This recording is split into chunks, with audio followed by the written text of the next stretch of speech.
This conference will now be recorded. If you are not speaking, we are going to ask that you please put your phone or your mute on mic. Phone or your mic on mute. Wow. Okay.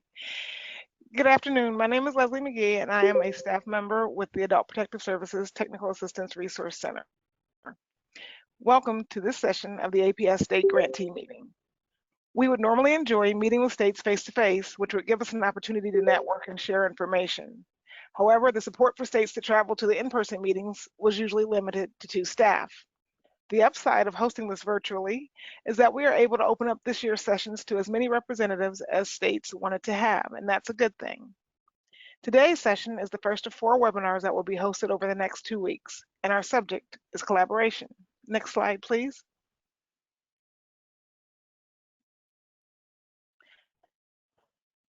Oh, the National Adult Maltreatment Reporting System, or NAMERS, and the Adult Protective Services Technical Assistance Resource Center, the APS TARC, are a project of the U.S. Administration for Community Living, Administration on Aging, Department of Health and Human Services, administered by WRMA Incorporated. Contractors' findings, conclusions, and points of view do not necessarily represent the official policy of the U.S. Administration for Community Living, Administration on Aging, Department of Health and Human Services. Next slide, please. I would like to introduce our moderators for today's session. Maria Green and Mary Toomey will tell you a little bit about themselves and also introduce today's panelists. Maria? Good afternoon, everyone. It's a pleasure to join you today virtually. And Mary and I decided to have a little bit of fun because we are also not using our webcams today, but wanted to for you to see some things that we do in our life other than help out the Adult Protective Services Technical Assistance Resource Center. We do have the pleasure of being consultants with the team and enjoy working with the team. My hobby is pottery, so usually I'm knee deep in clay. That's my picture with my dog Tina there, and hopefully we might make it through this session without Tina barking. And then Mary, as you know, you may have had the opportunity to hear her sing occasionally. So Mary, have you joined us? I sure have. It looks like, is this your gig costume for your DJ special event? Yeah, this is mine. Exactly. So I'm out for hire if anybody, needs a no, I'm not. Yeah, this was just a friend of mine that came on to cheer me on one time at a aging conference here in San Francisco. So Maria's in North Carolina. I'm presently in San Francisco, and I'm going to call us the Maria and Mary Show. So maybe we'll get to do this again. But we're really happy to be here with all of you, many of whom we know, whether I know you, whether you were a grantee in an earlier grant cycle, and I was with ACL, or we just had other nice opportunities to work together. I know Maria knows many of you as well. But today, Maria, if it's okay with you, I'll just keep going. Sure. All right.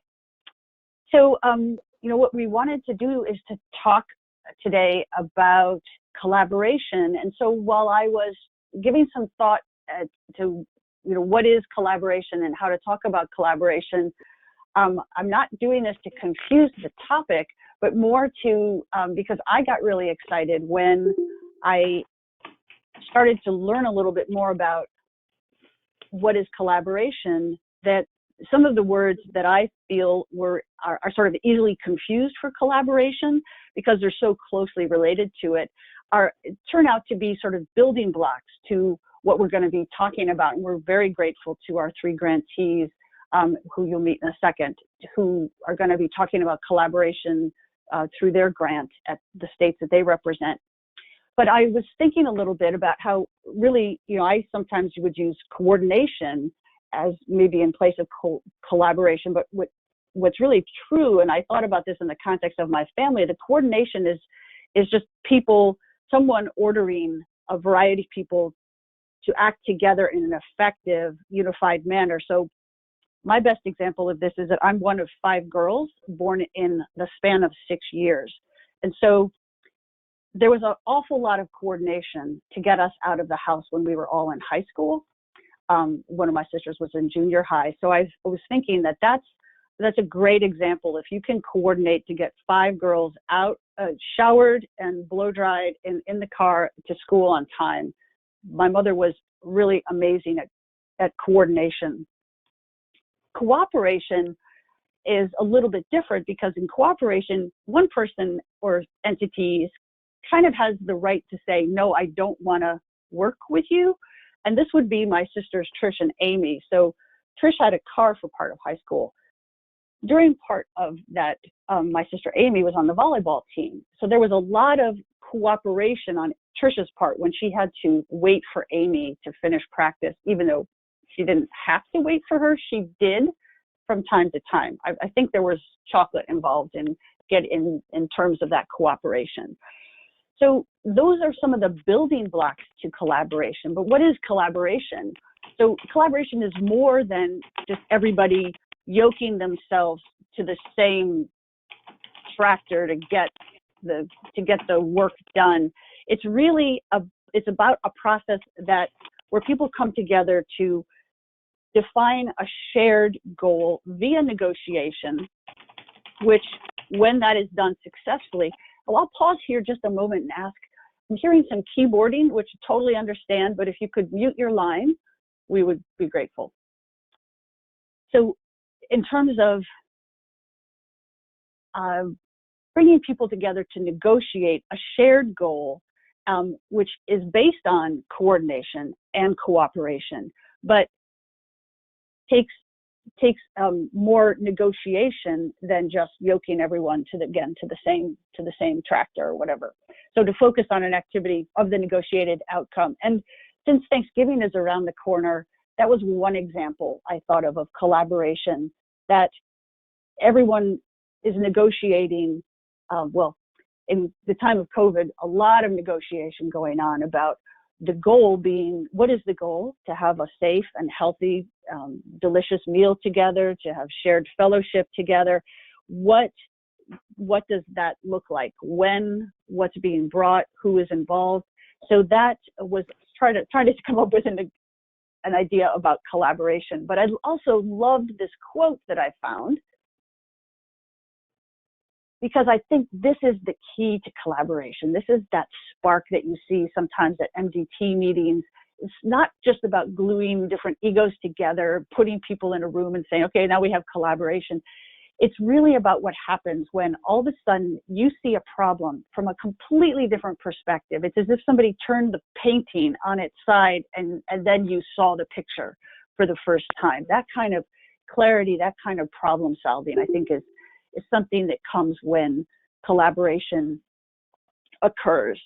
And so we're really grateful to the folks who are going to be talking to you all today about their projects. But I'm going to turn it over to Maria to talk about one last piece related to collaboration.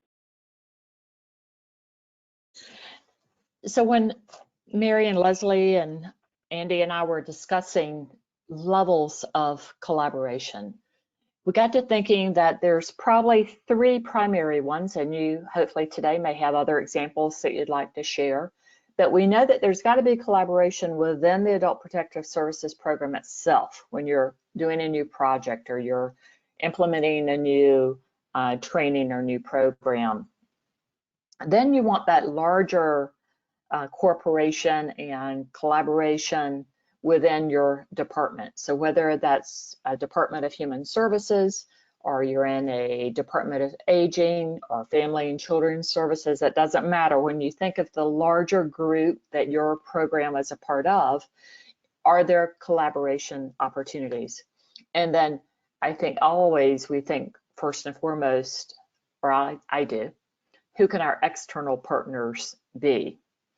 And I was trying to think of a current example that I've been a part of, and I've had the opportunity in my small county to be a part of a multidisciplinary team that's been going as a part of the elections work, going to nursing homes and assisted living facilities to help residents have the opportunity to vote. And there have been so many levels of collaboration in making that happen. I was amazed. It was everything from the elections office to the various long-term care facilities. And then the day of, when we arrived, it dawned on me, because I saw it happen in the good, where it happened well, and another facility where it didn't go well. Where it happened well, the director had organized the staff, the certified nursing assistants and the residents, and they all knew, okay, we're going to be up, dressed, ready to go out. And the aides had people ready to go because we were doing it all outside. That was excellent collaboration. The example where it did not go well was residents weren't ready. The staffing assistants had no idea that they should have been helping get somebody ready. So for me, that brought it all home about how much collaboration efforts it takes, and it's so many different levels to make it go well. So we are really excited that we're going to get to hear about your work today. And if Mary, if you will go to the next slide, please, I'll introduce our panelists. And if the panelists want to do so, if you want to, it's totally up to you, but if you want to open up your cam when I call your name, that'd be great. I'm going to first mention Cathy Wood. She's at the top of our list here. And Cathy is an APS training and grants program supervisor for the Oklahoma Department of Human Services. And she has over 20 years of experience in APS. She's a trainer for the new APS Specialty Academy, and then apparently there's various levels of academies for APS training in Oklahoma, and she's in charge of all of those. She's responsible for curriculum development and training facilitation. She's conducted numerous trainings on APS-related topics for APS staff, law enforcement, the local university, tribal entities, and other community organizations. She is a graduate of East Central University with an MS in Psychological Services and a BA in Human Services Counseling with a specialization in Aging Services with a double major in Psychology. Cathy, we're glad that you could join us. Next, we're going to hear from Erin Salvo. And Erin is the Associate Director for APS in Maine. Erin joined that office in 2016, and she primarily at that point was involved in contract drafting, rulemaking, coordinating the legislative process for the office. But then she started her new work in 2017 in her current role, and that is as the Associate Director. She oversees the statewide program responsible for receiving reports of maltreatment and administers the Public Guardianship Conservatorship Program. Prior to joining the department, Erin worked as a civil trial attorney in Massachusetts and as a law clerk to the justices of the Massachusetts Superior Court. She graduated from Michigan State University's Eli Broad College of Business with a bachelor's degree, and she graduated with honors from the New England Law School in Boston. Also joining us is Mariah Freark. She's the Assistant General Counsel for the Disabled Persons Protection Commission of Massachusetts.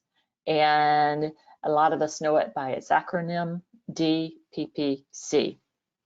Mariah has assisted with a number of grants received by DPPC, including a 2015 ACL grant, a VOCA grant to create Sexual Assault Response Unit, and she's also the project manager for the current ACL grant. So if you do it really well, they just keep giving you the work and responsibilities, right, Mariah? Okay, so within DPPC, Mariah is responsible for supporting all aspects of the office's mission, including initiating guardianship and protective services petitions in probate and family court, responding to motions in civil and criminal proceedings, drafting decisions on petitions for review. Oh my goodness, there are so many wonderful things she's responsible for. I won't list them all, but just know that she's busy and hands-on with the day-to-day operations of the agency. Mariah is also a member of NAPSA and recently joined the NAPSA board. Next slide. I think we're going to stay Maria, on the this next slide, slide. right? No, I think the next slide is just questions. My So, bad. Yes, we're going no, to it's give quite all right. them. Go ahead, So yeah, Mary. I think we can just stay on this slide, or we can go to the question slide. I'll go to the question slide because that way people can be thinking about questions as Cathy, Erin, and Mariah are talking. Thank you, Maria.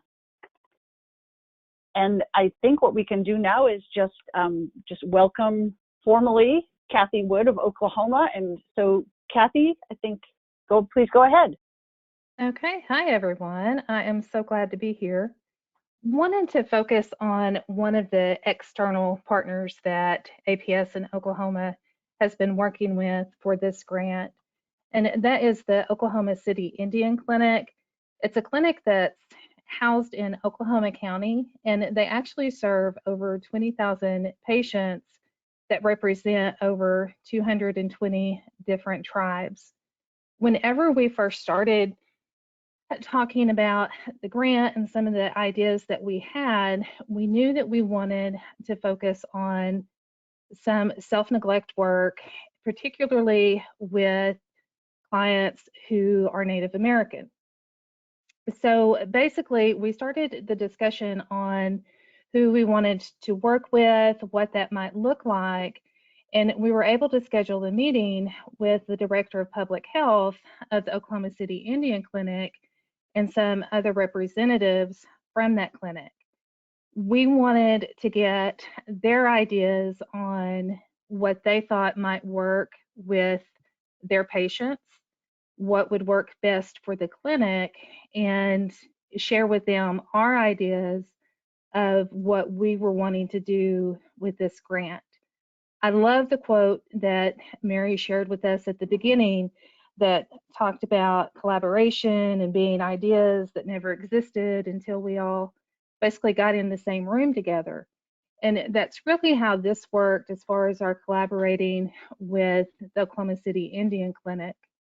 We would not have had, I think, the quality of the grant proposal that we had if we had not met with our partners in this. We had our initial plan. Basically, we wanted to focus on self-neglect in 8 counties in Oklahoma, 8 out of 77. The Oklahoma County is the one where the Oklahoma City Indian Clinic is housed, and we wanted to place one of the self-neglect grant specialists in that clinic to serve as a resource to their staff, to answer questions about adult protective services, if things met criteria for to be referred to APS, or did it need to be referred to another community partner. And the Indian Clinic had some very good suggestions, and we were really able to flesh out what that would look like for the clinic. Since they were going to be housed there, we narrowed it down that we were going to house them there 2 days a week. And we wanted to involve representatives from the Indian Clinic in the selection process. So they actually had 2 representatives who served on our interview committee and helped us with selecting the person who would be housed there. Now, with COVID, as I am sure many of you have had to make some adjustments to what things look like, we had actually had our self-neglect specialist attend different trainings at the Indian Clinic. They were scheduled to start there, and then COVID happened. So that's kind of delayed some things that we were going to start with the clinic. Now things that were going to be in person, it's looking more like it's going to be virtual. We also utilized representatives from the Indian Clinic in the development of our self-neglect training. We already had self-neglect training developed in Oklahoma, used a lot of the material from the modules that have been developed for NAPSA for certification training, but we wanted a specialization on working with American Indians. So went to work at seeing what information was out there, put some things together, things from our own experiences, and we had staff from the Indian Clinic review the material and give input to what they felt like was appropriate for the population that they serve. We didn't want to just put something out there that we drew from research or material that we got from the internet. We really wanted to be applicable to the residents in Oklahoma who are Native American. We wouldn't have had, I think, the same quality of information if we had not included our community partners in that development.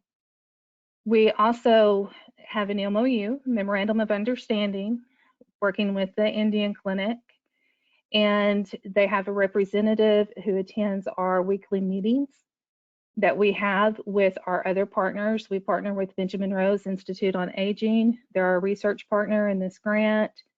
We also have other people from within DHS who are included on those calls. So it's really been a very good working relationship that we've been able to develop with the Indian Clinic. We have been invited to some of their community events that they've had where we're able to share information on adult protective services and how to turn in referrals, what that looks like.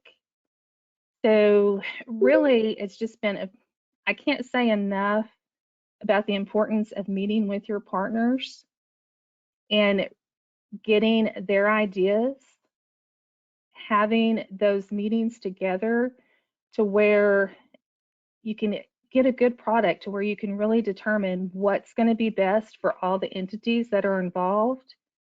I know that we had some ideas that changed a little bit after our meeting with the Oklahoma City Indian Clinic, and I think it will make for a much better outcome for our clients.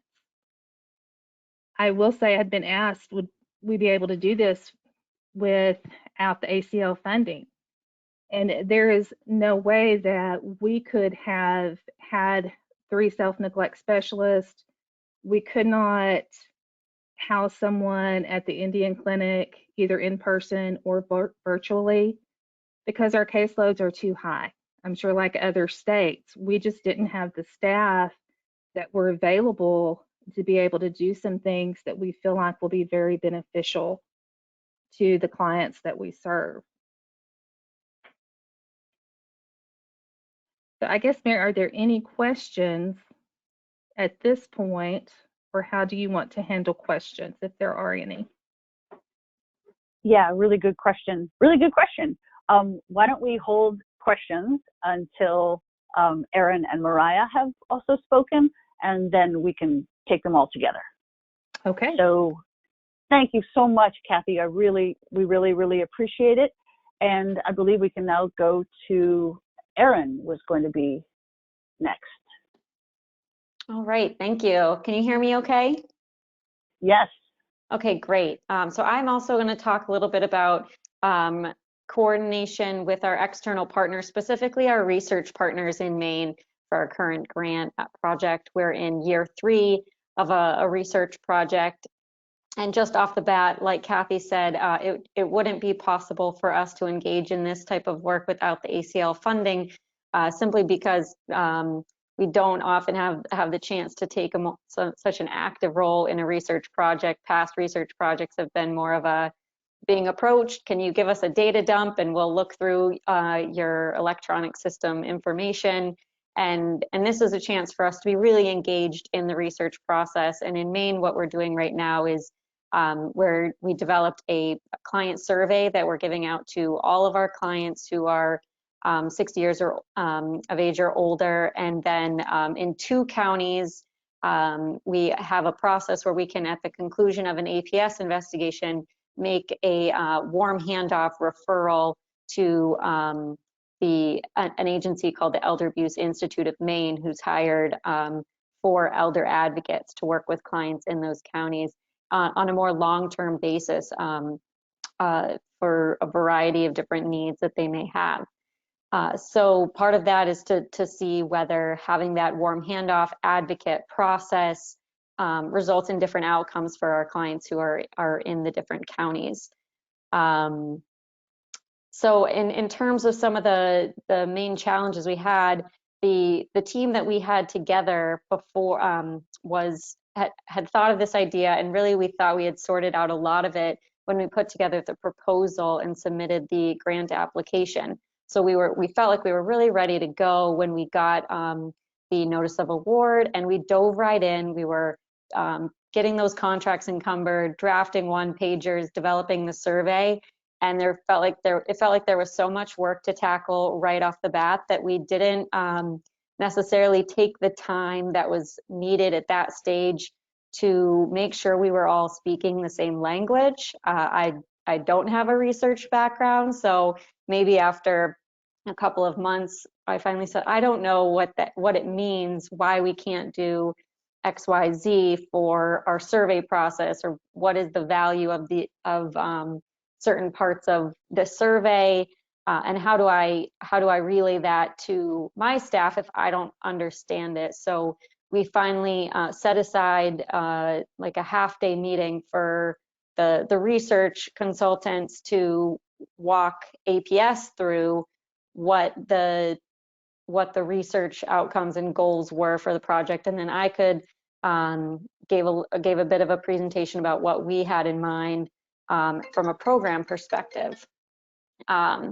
So that was one of the ways that we strategized to overcome some of the challenges. But overall, one really concrete thing that I would say in terms of strategies would be have someone take minutes, set regular meetings up, which we did, but for several weeks we didn't have official minutes, so we were periodically saying, did we decide on that? I think that we are all on the same page on this, but kind of had to go back and rehash some things. So having eventually making the decision to make sure we had formal minutes gave us that structure to look back and say, oh yeah, we don't need to talk through this again. We already made that decision. And really taking the time to explicitly identify the goals, both for the team as a group and what each group was looking to do individually. What is the APS program goals? What are the research program goals? Things like that. What does success mean for this project for our clients?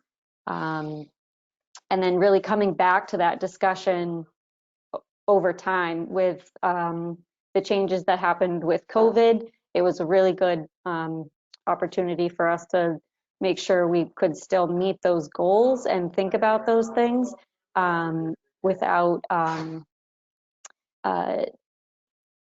with all the changes that were going on with our agency and with the state. And overall, I think that the major strategy for collaboration for us has been building trust over time.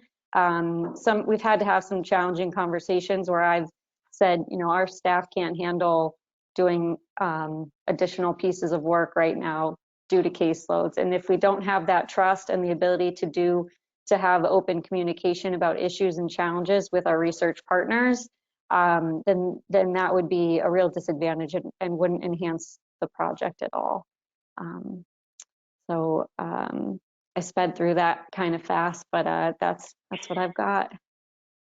No, that's perfect. Thank you so much. I have questions for both you and Cathy already. So yeah, thank you. So let's turn to Mariah Freark and from Massachusetts. Mariah? Hi, can you guys hear me okay? Sure can. Great. I'm not going to get over the meeting model of shouting at my laptop instead of shouting at actual people in person. But so for our project, like my colleagues on this call, ACL funding helped with our collaboration by enabling us to do it. Our grant has two parts. We are rebuilding our database to increase our ability to comply with namers. But the second part is what I'm focusing on today, which is developing an app to help people with disabilities learn to recognize, report, and respond to abuse. Some of you have heard me talk about this before, but a professor of computer science heard NPR's Abused and Betrayed series. I think that was 2017 at this point. It was a series in a kind of investigative journalism on NPR about sexual abuse of people with intellectual or developmental disabilities. And this professor ultimately ended up reaching out to DPPC's executive director, Nancy Alterio, to see how he could help. So Nancy had this idea in her head before the funding became available. That's something she's really good at, looking at the overall system and where the gaps are, so that, you know, when a funding opportunity comes along, she already kind of has something in mind, and usually has a skeleton team teed up and ready to go. So for us, the app development was kind of a stretch idea. It aligned with our agency mission, but it does go beyond our day-to-day. So the ACL funding helped us work with the partners that had already approached us, expressing an interest in this project. So to enhance collaboration, when we got our notice of award, as one of DPPC's managers says, we got our roller skates on. Even during the grant writing process, we already had, so we had this computer scientist who we knew was interested, and, you know, because of that, we had reached out ahead of time while we were writing the grant to some of the other natural collaborators who, if we did get the funding, would be really key to doing this project. So obviously that is self-advocacy organization, as well as the state's Department of Developmental Services. So we kicked it off, you know, not unusually, by having a meeting with everybody that included the upper level managers who were involved, just to make sure that everybody was on the same page as far as sort of the big picture. And then the monthly meetings and the regular work is done by a core team, and that information is shared sort of out and up as necessary. The majority, actually, I think the entirety of our collaboration is external. Because of the nature of the project, we are relying on expertises that we don't necessarily have in-house. You know, we are working with self-advocates who have lived experience with intellectual or developmental disabilities. We've got our technology team of this brilliant computer scientist and his brilliant graduate and undergraduate students. We have a professor of human psychology, also brilliant, and her really talented undergraduate team. So what Mary was saying earlier about, you know, the collaboration being a negotiated shared goal, I think is really true for our project. We have been successful because of the passion and the energy and the respect that all of our partners have. So everybody who's at the table wants to be at the table, and we all understand the importance of the roles of everybody else in the room. Just the expertise that's there, the ideas, the perspective that everybody brings. All of the team members are really good about acknowledging that, considering that, valuing that, and that has really helped us move forward with the process. Challenge-wise, I think the big one off the top of my head, obviously, was COVID-19. You know, one example of this is that we had initially planned to conduct in-person pilot tests. You know, working with folks who have intellectual or developmental disabilities, obviously in-person is easiest for, you know, people who have processing issues, or, I mean, think of the attention span that you have on a Zoom meeting. So we had to figure out how to adapt our pilot testing to a virtual environment. And then strategies for overcoming, you know, sort of all the pandemic related challenges. I had gotten really good advice from Nancy in a conversation we had about project management a little while ago, which was basically plan for bumps.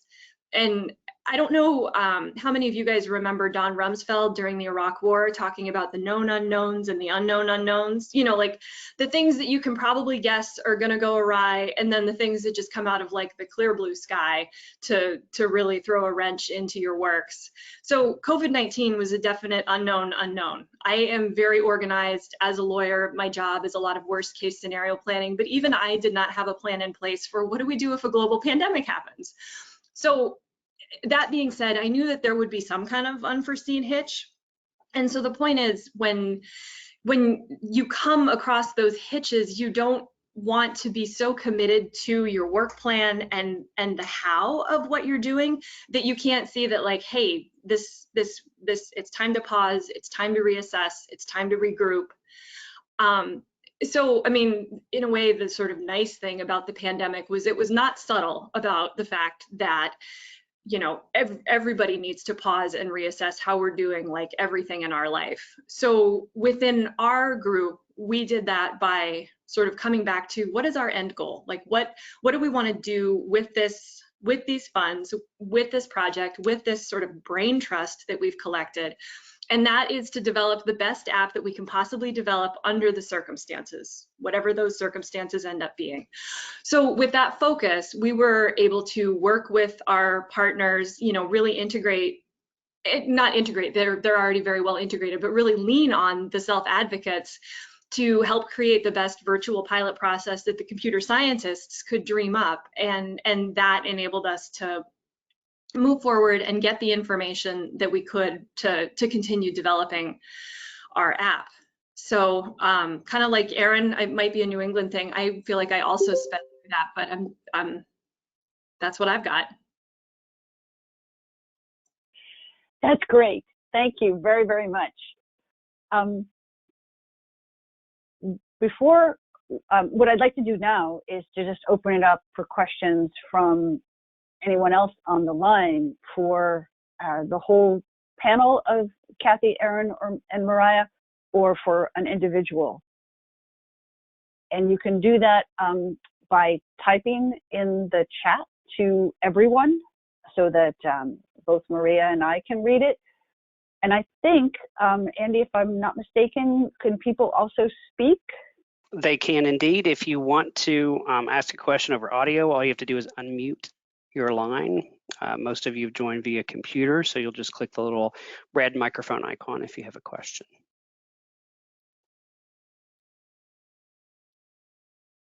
So we'll give it a second to see if there are any questions.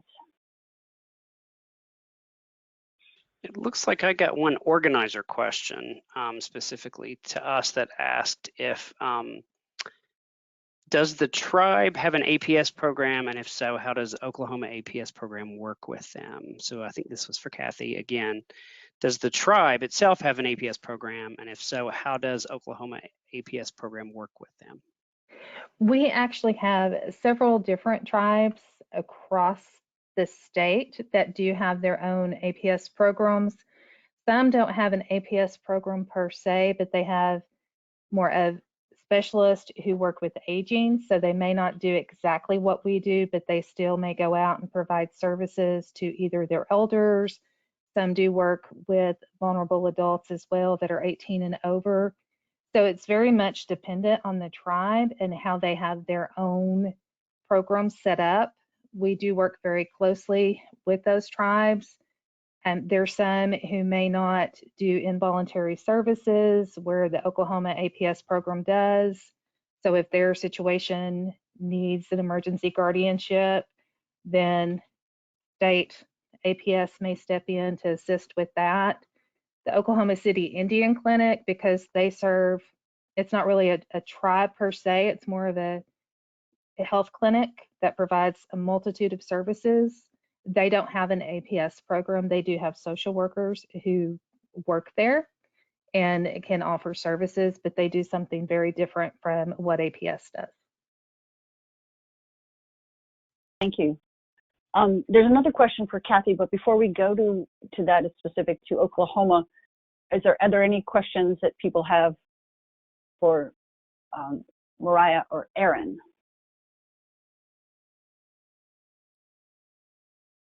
So I'll jump in with a question that Erin, well, when you were talking, but this is actually a question for all three of you. I'm interested in this, the concept of building trust, which I do think is key to collaboration. You know, I'm curious about how does that get broken down into real life. So for example, we need to hire somebody to come and do some chores around our house, like a handy person. and my partner and I were talking about, well, how do we know this person's good? And I was like, so they are responsive to the email, they show up on time, they do their job, you know, the bill is what they said it was going to be, or, you know, plus or minus 5%.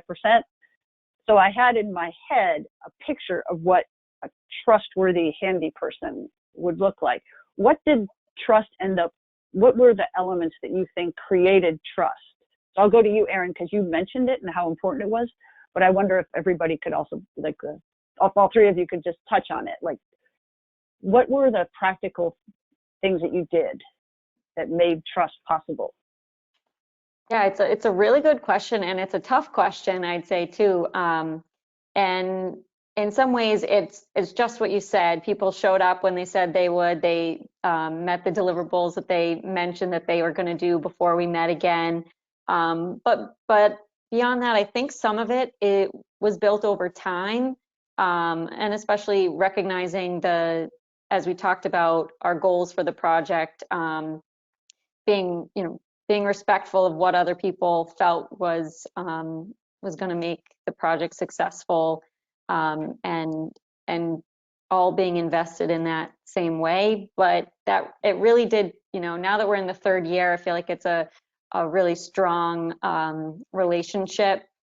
But maybe that just took a little while to get there, not because of you know, suspicion among the group or anything, but just because everyone's so busy. And I know during our first year, we had the opportunity to have our consultants, you know, the Elder Abuse Institute's based in Maine, but we had 3 consultants from across the country come, and we had an all-day meeting 2 days in a row to really hammer out some details in year 1. And, you know, we were able to go out to dinner back in the day indoors, and get to know each other, and what made us tick as a group, and why we were all so passionate about not just the project, but the work that is involved in combating elder abuse overall. So nice. I don't think there's a magic key to it for sure, but those were the things that worked for us. Okay. Mariah, did you have did anything strike you as I was asking Erin the question? Yeah, absolutely. I definitely agree with Erin on, you know, one of the cornerstones of trust is basically just doing what you say you're going to do, even if it's something as simple as like, oh yeah, I'll follow up and get you that email address that we talked about. And it does take time. I think kind of, again, what Erin said, it's not necessarily due to suspicion. It's just, you know, especially if you're working for a new partner, you have a blank slate, and you want to be conscious of sort of what you're drawing on that slate and make sure that it's positively moving toward trust. But the other one that I was sort of thinking about is sort of basic, you know, human interaction 101, as far as being respectful when you are engaging with other people, and making sure that you are acknowledging the expertise, especially when that's expertise that you don't have, and being able to kind of sit on your ego and say, you know what, I don't have all the answers. I'm not the best at this. I'm not the smartest person at this table. And not just, I mean, I think you need to sort of fundamentally understand that, but I think if you have that attitude outwardly and say, I don't know anything about this. That's why you're here. That's why you're at my table. That's why you're on my project, because, you know, I value that.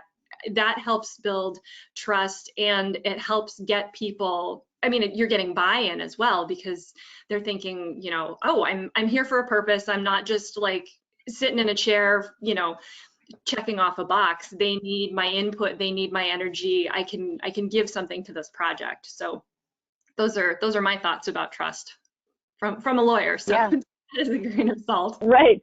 Well, there's a part of me, this is Mary, that thinks that minutes help build trust, because you aren't going back to that. Well, I said that last week, or I said it last meeting, like it's there, then you have it. And I thought that was interesting, Erin, that you were like, oh, we didn't do minutes. I hate minutes. Personally, I hate minutes, but they do serve a purpose. And I was wondering if maybe they also served a purpose in terms of trust building, because they are a record that then everyone feels comfortable and can rely on. So Cathy, we had another question for you, but feel free to also chime in on trust. But there was a question you can probably see in the chat. Will Oklahoma be able to maintain the self-neglect specialist at the clinic? We don't know the answer to that yet. We are hoping that we will be able to. I think a lot of it is going to depend on the state budget and what that looks like at the end of the grant period, as well as are there additional grants that we're able to apply for, and if we're awarded those grants. I will say that we would love to be able to do that, but it will probably depend on how successful that the outcome is for the grant. Okay. And one of the things that I wanted to highlight as far as the trust piece for us was recognizing that our tribal nations are sovereign nations. And I am so glad that Mariah had mentioned respect, because for us coming in, having to be respectful of that and recognize that our different tribal entities have their own regulations, they have their own programs, and it really being able to work with them and being respectful of that is what helped us in building trust. Thank you. There was something you said, Mariah, that made me also note it down, which was how you had a variety of levels of leadership. And I wanted to ask all three of you what role leadership plays in success around collaboration. Sounded like there was a working group that sort of takes the ball and runs with it, but I just wondered if for all of you, did leadership play a role? Either sometimes that can be very positive, and sometimes it can be possibly a challenge. So Mariah, I'll start with you since you were the one that mentioned it. Sure. So we have been very blessed in that the leadership that is involved is positively involved. Everybody has a vested interest, both within DPPC and with our external partners. So yeah, I think that it's a balance of, I guess one thing that our executive director is really good at is delegating and kind of giving people enough. She definitely wants to stay in the loop, but she doesn't need to be on, every single email about everything that's happening. I can just sort of give her the digest snippets of, sort of the high points, and if she has specific questions, she'll follow up. And I know that works, kind of the same way with the other managers at DPPC who end up touching this project. Our IT director is not just where we are in the app development. He's not currently involved. He was in at the beginning, and when we get to the point where the app is communicating with the DPPC hotline, he will end up getting looped back in, and I think, in the meantime, he knows that I will flag stuff for him if it's necessary. So I think that's for me, what's been most helpful is the leadership has kind of given us the room to do what we need to do, while remaining sort of in the loop and available if we have questions or need follow-up. Thank you. Erin or Cathy, any thoughts on the role of leadership in either thwarting collaboration or encouraging collaboration, supporting it? I would just say one thing that's been really important for us to keep in mind is kind of leadership at all levels, where a lot of the ideas around this project were from central office, and we're a statewide program made up of staff who are mostly in district offices. So if with things like, for instance, our client surveys, which everyone in the APS program at first thought, wow, this is going to be really challenging. On top of all of our work already, we're going to be asking clients to fill out a survey, and they're going to hate that, and what's that going to do to building rapport? So identifying a few caseworkers who are having success with delivering those to clients, and then having them give that feedback to their coworkers, say, here's what I'm doing, why don't you try this? Just kind of true for all aspects of the work, I'd say, not just unique to this project, but but highlighting anyone who is excited about the project and wants to take on a leadership role has been really helpful. Thank you. Mary, this is Maria. I just wanted to add with Erin that was really smart to bring on the early adopters, you know, the enthusiastic people, and bring them on. A question that I thought of when you were talking, when all three of you were talking about leadership, was, have you lost a significant leader or partner in your work? And what was the result of that loss, and how did you handle the situation? Well, I can tell you in Oklahoma, we did have a change in leadership. I think it was probably in October of last year. The APS director retired, and she was very instrumental in assisting with the writing of the grant, very involved in managing the grant process. So when she left, we weren't sure exactly what was going to happen or how that would affect the grant. But I will say that the new leadership that came on board, their role has been different because they weren't there from the inception of the grant, but they have been every bit as supportive and encouraging and allowing us to do the things that we need to do to make sure this is successful. So I've seen both sides of the leadership, one who was there really, this was almost part of her baby as well. But then seeing the support and the encouragement continue with the change in leadership, that we really want to see this be successful. The way that we handled it was just open discussions with our partners so that they were aware as soon as we found out that Gail was leaving, that they knew when Jeremy was hired, making those introductions, making those connections so that people would know one another, and helping to make sure that that trust remained within the team.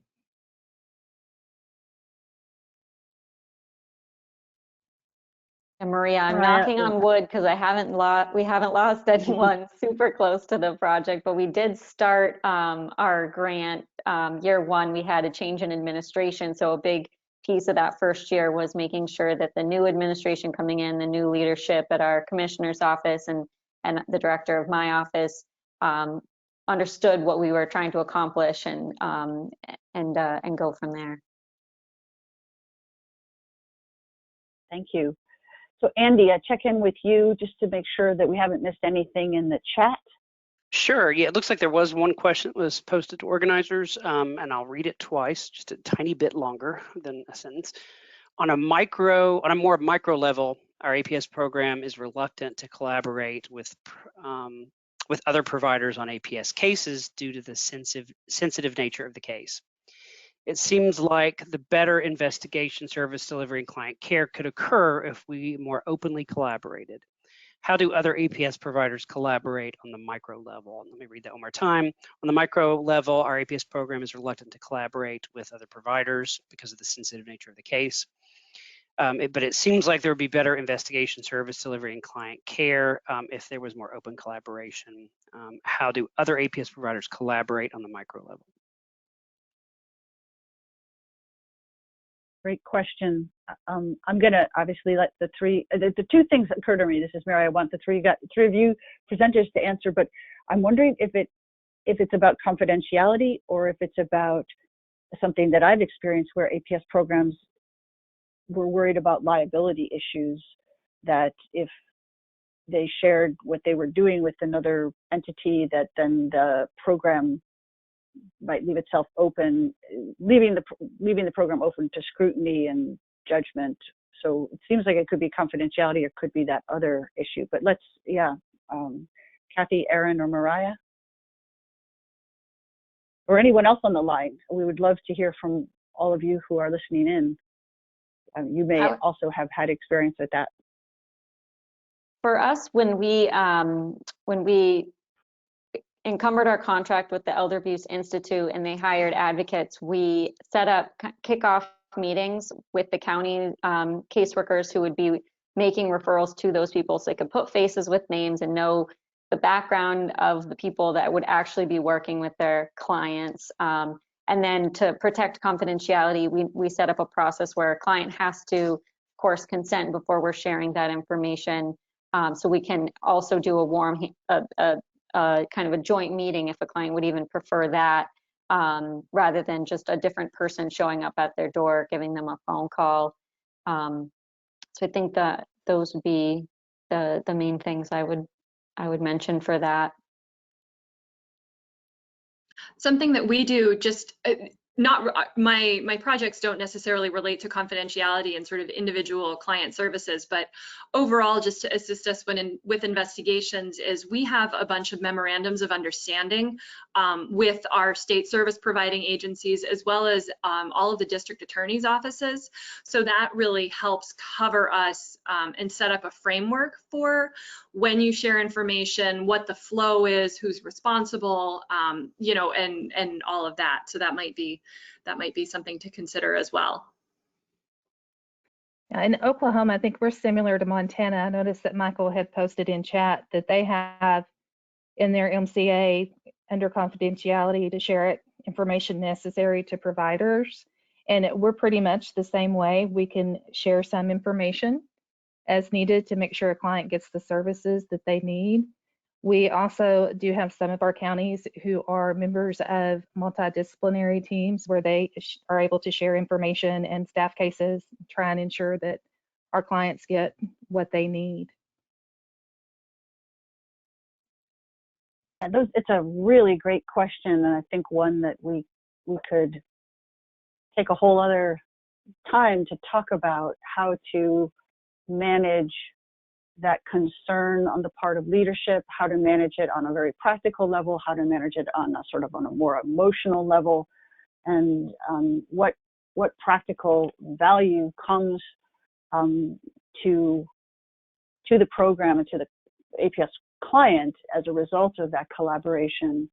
As you all may know, we updated the APS guidelines recently, and there are some of the research of the last couple of years.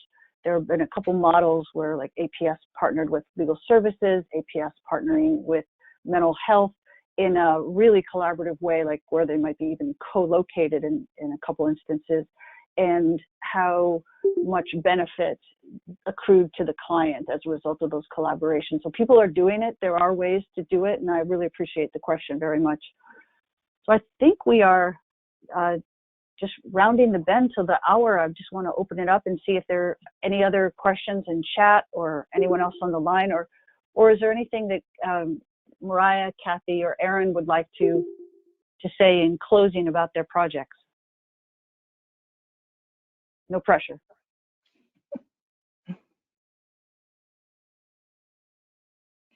I don't know about the other two, but it has been a crazy time, and I don't think any of us would ever have dreamed of some of the challenges we would encounter through COVID.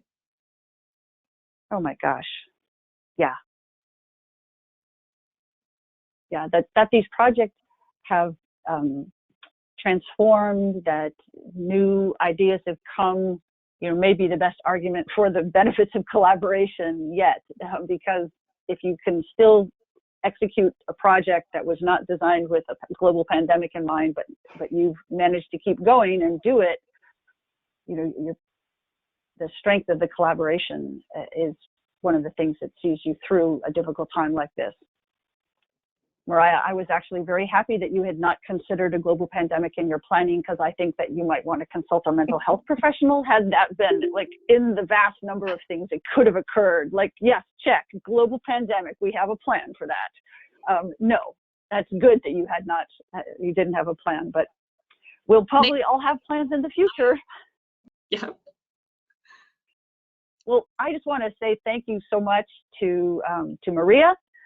Thank you to Erin and Cathy and Mariah for your wisdom and for sharing examples. That you make yourself a little vulnerable coming on a call like this and sharing your experience. And thanks to all of you who asked questions. And I think we can say that that's a wrap. And can you go to the next slide, please? I have the next slide. Oh my God. Hold on. It's not moving. There we go. One more time. Okay. Thank you. Go ahead, Leslie, I'll let you explain the slide. Well, Mary was saying, thank you very much for attending today. I just want to remind everyone that this webinar has been recorded and all registrants will be notified when the recording becomes available. Our next session is scheduled for this coming Thursday, November 5th at 3:00 p.m. If you have any questions in the interim, feel free to reach out to us at the APS TARC TA email address on the slide, or check out some of our other technical assistance resources on the APS TARC website. We will talk to you all soon. Thank you again, Mariah, Erin, and Cathy. And please, everyone, enjoy the rest of your day. Stay safe. Thank Thank you. you. Thank Bye-bye. you. Bye. Bye. Thank you all. Bye. Bye. Bye-bye.